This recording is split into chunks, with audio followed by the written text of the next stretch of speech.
Hi mga guys, welcome back to my channel. Ayan, for today's video ay gagawa nga po pala ako ng powder detergent tipid tips na pwedeng pang negosyo. Ayan, papakita ko po sa inyo kung paano ko siya gawin. So first, kukuha po kayo ng malinis na palanggana, and take note, kailangan po may gloves at face mask protection po iyan para sa mga gumagawa ng powder detergent. Ilalagay na natin yung drying agent. Maganda nga po ito pang negosyo. Tsaka ang laki ng maititipid nyo dito kapag kayo na mismo yung gumagawa ng powder detergent para sa inyo.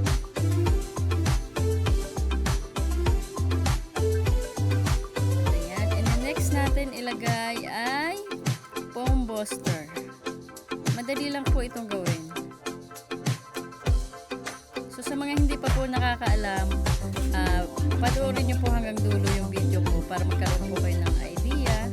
And then, sa mga gustong gumawa ng powder detergent, ilalagay ko po dyan yung link sa baba para makapag-order kayo kapag gusto nyo pumakan. Hahaluin lang natin yan, hahaluin lang. Kapag may mga buo-buo nga po, ay pipisatin nyo lang para maging powder siya. Madali naman, hindi naman siya natin yung stain remover.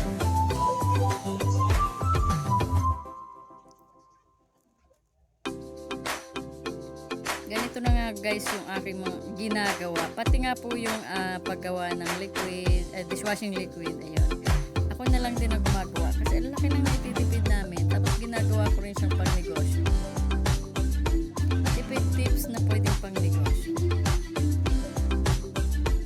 Madali lang naman pong gawin.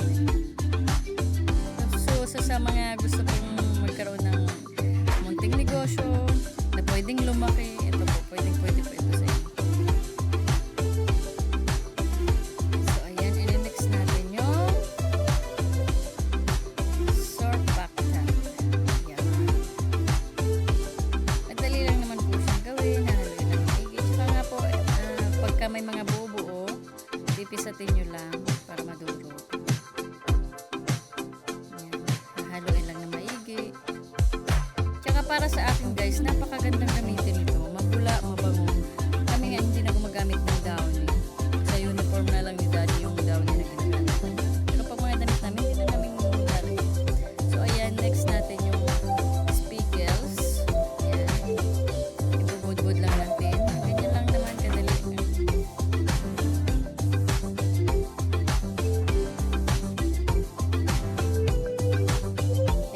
Sa halo-haloin lang ulit. Ayan, paulit-ulit lang. Bod-bod na. Tapos halo, bod-bod, halo. Ganun lang po. Paulit-ulit lang.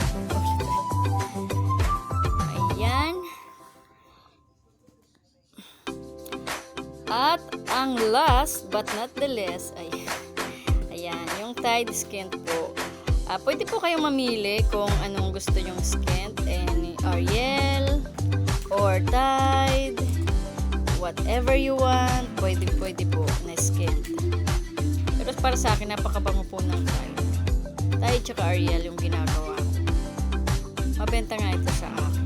So, tinatsaga ko na para kahit pa paano may income ako kahit nasa bahay lang. Isa lang ito sa mga pinagkakabalahan ko. Ayan, powder detergent, dishwashing liquid. Ako na rin po mismo yung gumagawa para tipid tips na pwedeng pang negosyo mga guys. Hanggang sa madurog-durog. 5 kilo nga lang po itong ginawa ko. Meron pong nabibili nito sa ano po, pwede po kayo sa Shopee, TikTok, Lazada. Pero ilalagay ko po yung link dyan sa baba kung saan ako nag-order para makapag-order din po kayo. Thank you! At ayan, ibabalot ko na nga siya per kilo. Ganyan po yung ginagawa ko. By the way, thank you po sa mga viewers ko.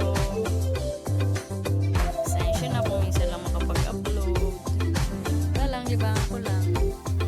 Baka sakaling may ma-inspire. Anyway, nakakatawa lang din naman mag-video kapag may ginagawa. Para pag kumanda ako, pero kahit walang nanonood, ako panunuorin ko ito pagdating ng panahon. So, ayan mga guys, meron din ako maliit na timbangan. Kapag kailangan nyo rin yan, ilalagay ko rin po yung link sa baba para makapag-order